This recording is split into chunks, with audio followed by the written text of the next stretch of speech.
Müsahibim Piter Svare'dir. Piter Svare Sosi al Medi üzrə beynəlxalq ekspertdir.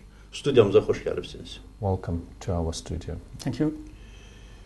İnternet azadlığının gələcək perspektivlərini necə görürsünüz? Azərbaycanda bu necə olmalıdır? So how do you see the future perspective of internet freedom and how it should be in Azerbaijan?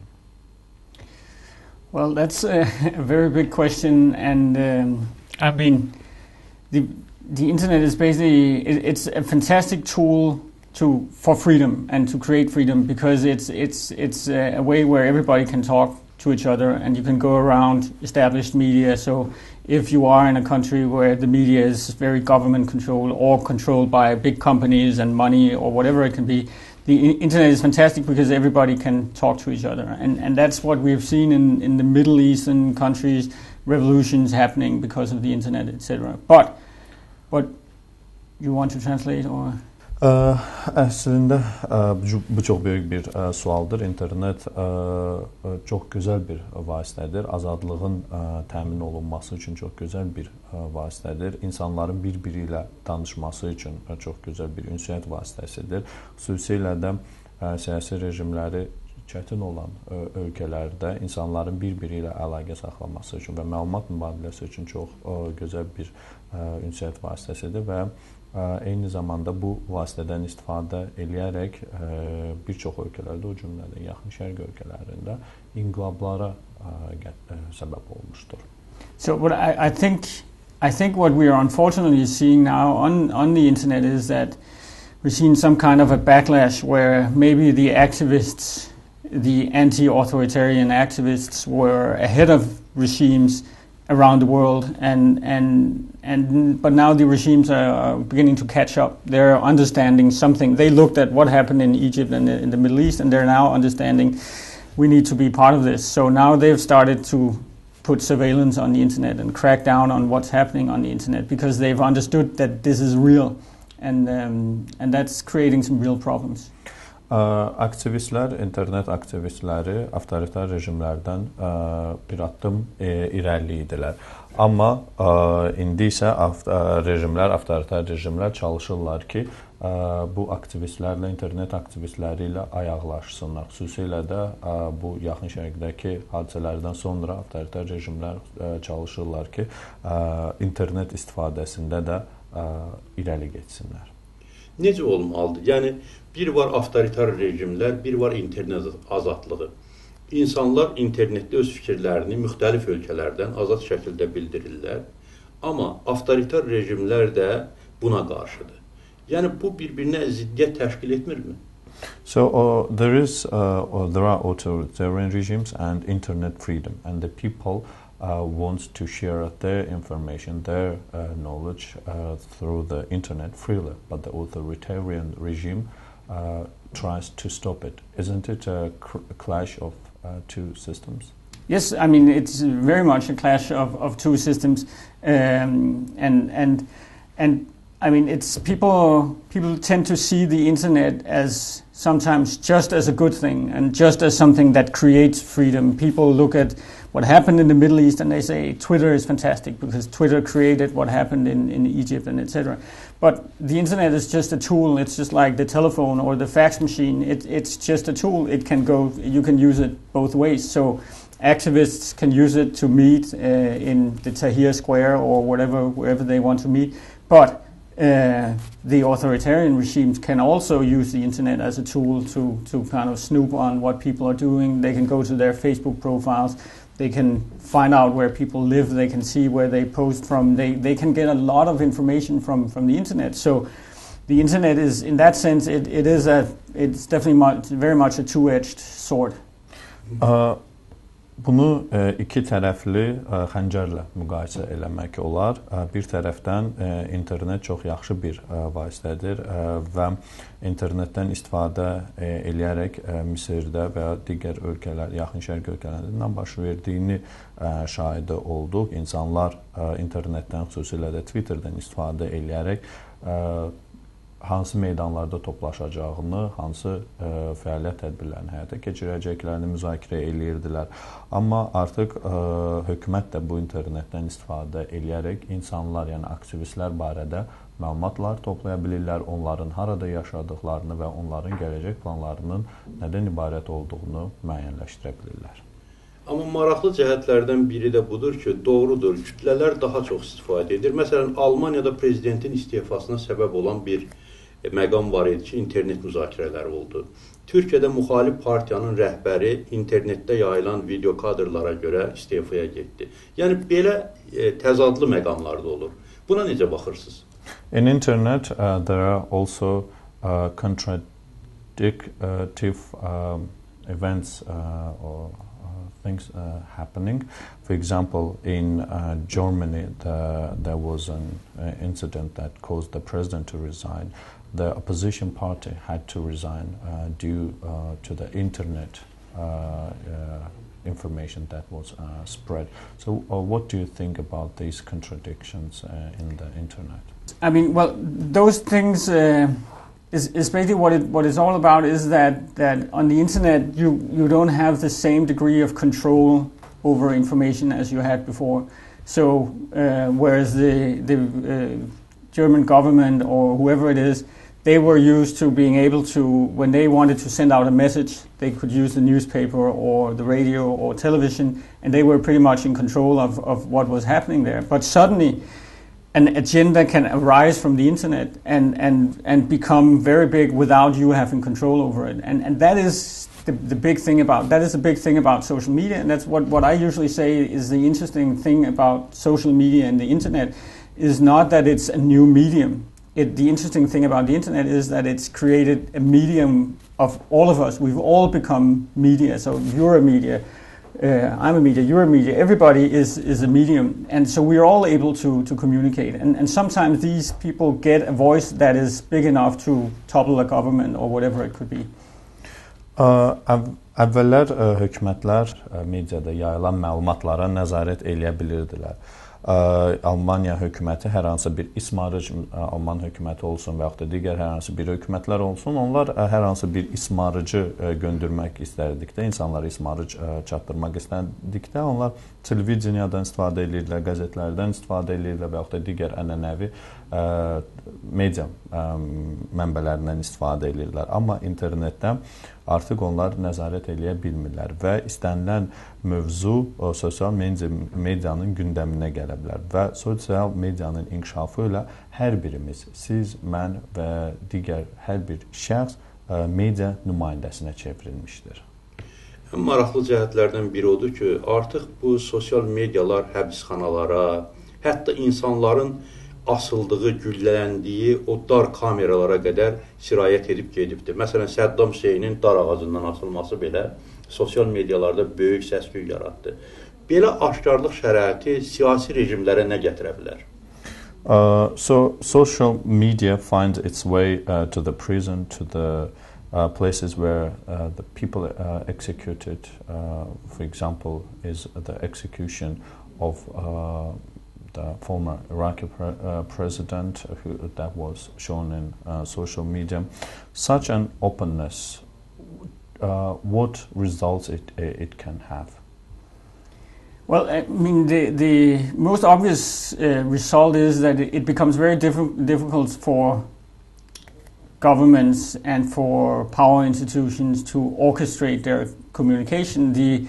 I'm pretty sure that the Americans did not like what happened with Saddam Hussein. That execution was just not, from a communication point of perspective, it was not very good for the Americans. It didn't look very good. And again, if this had been the old world where they had full control of the media, then this would never have happened. But now everybody has a mobile phone, so people can take out their mobile phone, they can film an execution, they can upload it to Facebook the minute after. So that just creates this situation where you never really know where information is coming from. Where is the next agenda coming from? It can come from a medium, but it can also come from someone uploading a video on the street, something they've seen, and etc. So it becomes much more difficult to control communication for government. So that's, like, from my point of perspective, that's the that's a positive side of social media, because that empowers the people. But then, as we've already talked about, there's the other side where the governments can also use the internet the other way to kind of look at and put surveillance on people. Bu onu göstərir ki, artıq hökumətlər öz ünsiyyətlə bağlı proqramlarını əlaqələndirə bilmirlər. Bu onu sübut eləyir ki, artıq hökumətlər medianı nəzarət eləyə bilmirlər. Əlbəttə, ABŞ hökuməti istəməzdi ki, Svare Müsahinin ölüm səhnələri mediada, sosial mediada yayılsın. Amma artıq hər bir şəxs, telefonu olan hər bir şəxs istədiyi hadisəni çəkib, onu sosial mediada yayımlaya bilər. Və artıq biz elə bir vəziyyətə gəlib çatmışıq ki, biz bilmirik ki, gündəmə düşəcək növbəti mövzunun mənbəyi hara olacaq? Media olacaqmı və yaxud da hər hansısa bir video çəkmiş bir insan olacaqmı ki, o bu videonu sonra YouTube-a yerləşdirəcək və yaxud da sosial media yerləşdirəcək və bununla da böyük müzakirələrə səbəb olacaq. Amma qeyd elədiyim kimi bunun əks tərəfi də vardır ki, hökumət də bundan istifadə eləyərək aktivistləri nəzarətdə saxlaya bilir. İstiqaməti biraz dəyişək. Siz mobil telefonunuzu nümayiş etdirdiniz, göstərdiniz. Mobil internet Azərbaycanda necə olmalıdır? Azərbaycan mobil internetə keçməlidirmi? Və yaxud keçmək mərhələsindədirmi? Çünki nanotexnologiya inkişaf etdikcə hər şey mobil telefon üzərinə keçir və abstraksiya fəlsəfəsi artıq reallaşır. I would like now to change direction of our discussions. You showed your mobile phone. What do you think about the future of mobile internet and the future of the perspective of the mobile internet in Azerbaijan? Should Azerbaijan should Azerbaijan start using the mobile internet more and more? And as nanotechnology is developing, everything now is controlled and managed through the mobile phones. Yes, I mean, I think now when I started working in the internet business, and that is 12 years ago, everybody said mobile is the next thing. Everything is getting mobile now, the mobile internet, etc., etc. And then 12 years passed by, and suddenly we had these smartphones. And yes, the internet was on the phone, but I think what's interesting about what's happened with mobile technology is basically just that the internet, which is the big revolution, the internet is revolutionary, the internet changes everything, but the internet has become mobile, which means that we have the internet everywhere. So it's what's happening with the internet and what we've already talked about is a big revolution, and now that is just going to take place everywhere. It's taking place on our phone, wherever we are. So in like 5 years ago, when we wanted to be on the internet, we would go to our computer, we would log into the internet, and then we would be on the internet. And then when we left our computer, we were not on the internet anymore. And what mobile is going to change is that we will always be on the internet, no matter when we are on the internet. When I see something on the street, I'll take a picture.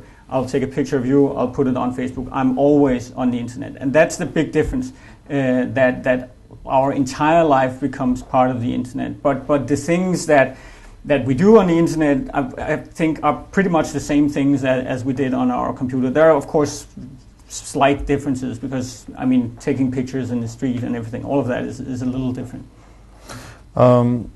Mən internet sahəsində işləməyə başladıqda, 12 il bundan öncə hamı o vaxtı mobil texnologiyalardan danışırdı, mobil internetdən danışırdı. Sonra isə smartfonlar meydana çıxdı və əslində internet özü bir inqilab idi. İndi isə internet artıq mobilləşir. Bu deməkdir ki, əvvəllər biz internetə yalnız öz kompüterlarımız vasitəsilə daxil ola bilirdiksə və kompüter olmadıqda bizdə internet yox idisə, indi isə bu vəziyyət artıq dəyişmişdir. Artıq biz hər zaman, hər yerdə internetə daxil ola bilərik. Mən küçəyə çıxa bilərəm, hər hansı bir şəkil çəkə bilərəm və dərhal onu Facebookda da yerləşdirə bilərəm. Amma dünyada internet biznes sahəsində, xüsusilə sosial media biznes sahəsində məşhur dahilər var. Azərbaycan bunun üçün nə etməlidir ki, sosial medyanın biznes dahiləri yetişsin? There are very prominent people in social media businesses. So what Azerbaijan should do to have very prominent business people over social media? You think? Are you thinking about people who create, like Mark Zuckerberg, these kinds of people? Mark Zuckerberg, the founder of Facebook, is that? Yəni ki, siz dahilər deyəndə Facebook'un təsisçi kimi insanları nəzərdə tutursunuz. Facebook dahiləri var idi. Ola bilər ki, mən özüm üçün bir dənə saytda hansısa bir səhifə açıram və sonradan həmin səhifəni çox baha bir qiymətə sata bilərəm. O qədər böyük reklam qazana bilər ki, o qədər böyük dinləyici, o qədər böyük oxucu qazana bilər ki, həmin saytı mən sata bilərəm. Və başqa reklam xidmətləri göstərə bilərəm həmin sayt vasitəsilə. Müəyyən, məsələn, insanlar arasında ünsiyyət yarada bilərəm və eləxirə. Yeah, what Azerbaijan should do to have people who will make money or business from the social media. For example, I can create a website and then to promote it and sell it then for more. Yes, I mean that's a fairly big question, because it's the same question we are asking ourselves in Denmark. How do we get people to create interesting internet ventures? And basically, I think it's all about creating a culture where people want to start companies, and also educating people within this area. So it's a combination of giving people the opportunity to start up companies. So it's easy to start up a company, and if you fail, then it's not a catastrophe for you. You don't go personally bankrupt if you start a company and go bankrupt. But then it's also a matter of education, so you actually get the pool of people who are able to do these things. So create a culture, educate the people within the right areas. That's definitely part of creating the future for social media entrepreneurs.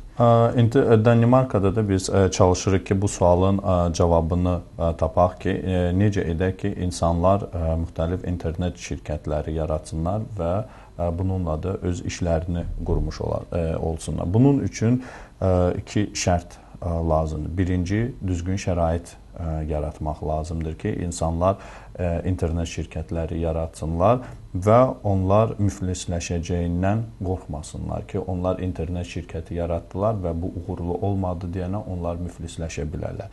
Və ikinci şərt isə, ödənilməli olan ikinci şərt isə insanların maarifləndirilməsidir. Yəni bu nə verəcəkdir? İnternetin inkişafına, internet biznesinin inkişafına təkan verəcəkmi? Yerli qanunvericilik, yerli rejim buna imkan verməsə, onda belə bir addımlar müəyyən nəticələr verə bilərmi? So, do you think by meeting these two criteria we can develop the internet entrepreneurship if we have the legal legislation that puts some obstacles to the development, or there is no condition for that? You think we still can improve or develop the internet entrepreneurship just by meeting these two criteria that you just mentioned?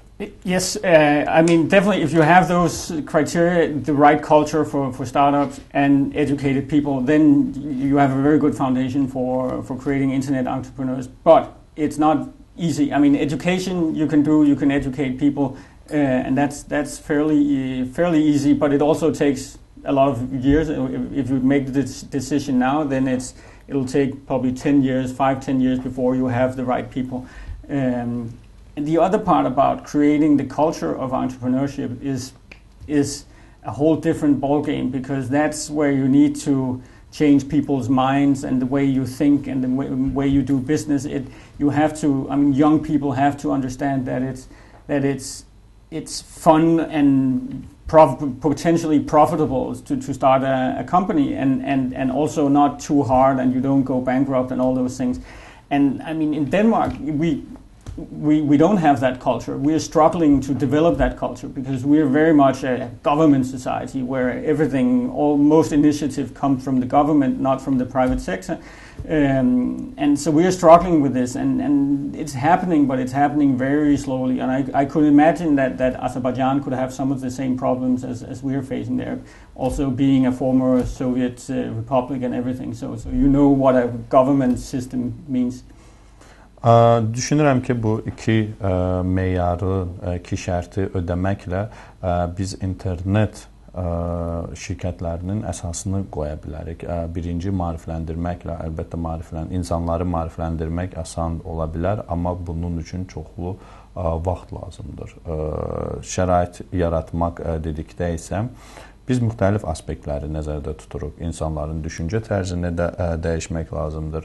Eyni zamanda gəncləri başa salmaq, gəncləri ruhlandırmaq lazımdır ki, onlar internet şirkətləri yaratsınlar və əgər onlar müvəffəqiyyətli olmasalar bu internet şirkətlərini yaratmaqda, onlar müflisləşmədən də qorxmasınlar və hökumət də buna yardım eləməlidir və bizim ölkədə, Danimarkada təşəbbüslər daha çox hökumətdən gəlir, nəinki özəl sektordan və düşünürəm ki, Azərbaycan da bu cür problemlərlə üzləşir.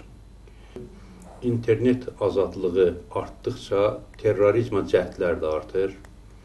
Yəni, sərhəd tanımayan cinayətlərin, cinayətkarların da sayı artır və daha çox bic hərəkətlər edirlər onlar insanların öldürülməsində, qarşı durmaların yaradılmasında. Buna qarşı cəmiyyət, internet icması necə mübarizə aparmalıdır? As internet freedom increases, the attempts of terrorists and transnational crime also increases, and the criminals finds the new way to kill people or do their criminal activities. So how the people, how the community should fight against that? Well, I mean, the thing about the internet is that it's a perfect tool for people who want to fight against any kind of oppression. So, of course, the internet is also an excellent tool for terrorists who feel like they are oppressed by a government or a system or whatever. So I mean, it's exactly the same situation as we talked about before.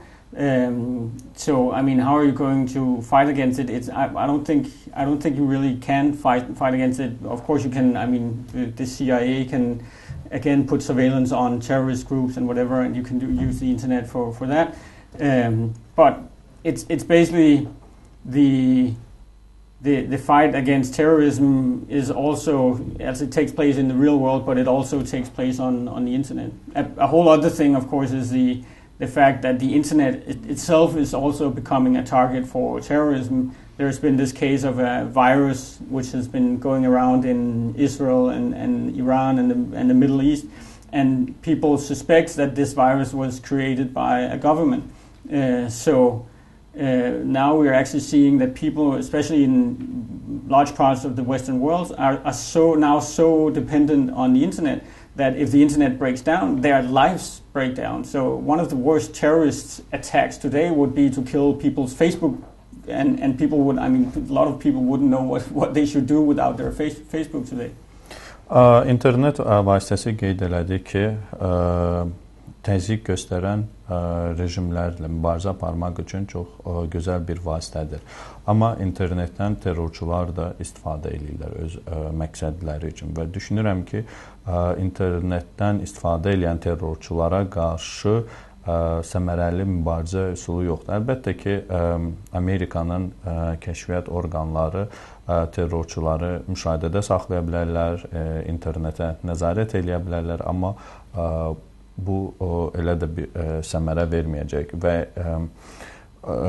terrorçular nəinki internetdən istifadə edirlər, eyni zamanda interneti də öz hədəflərinə çevirirlər. Bildiyimiz kimi İsraildə, İranda və Yaxın Şərq ölkələrində internetdə viruslar yayılmışdır və ehtimal olunur ki, bu virusları hazırlayan da müəyyən dövlət dövlətlər olmuşdur və Qərb ölkələri hal-hazırda internetdən çox asılıdırlar və əgər internetin hər bir Qərbdə yaşayan insanın Facebook hesabı var və onun Facebook hesabını məhv eləməklə Qərbdə yaşayan insanlar nə edəcəyini bilməyəcəklər.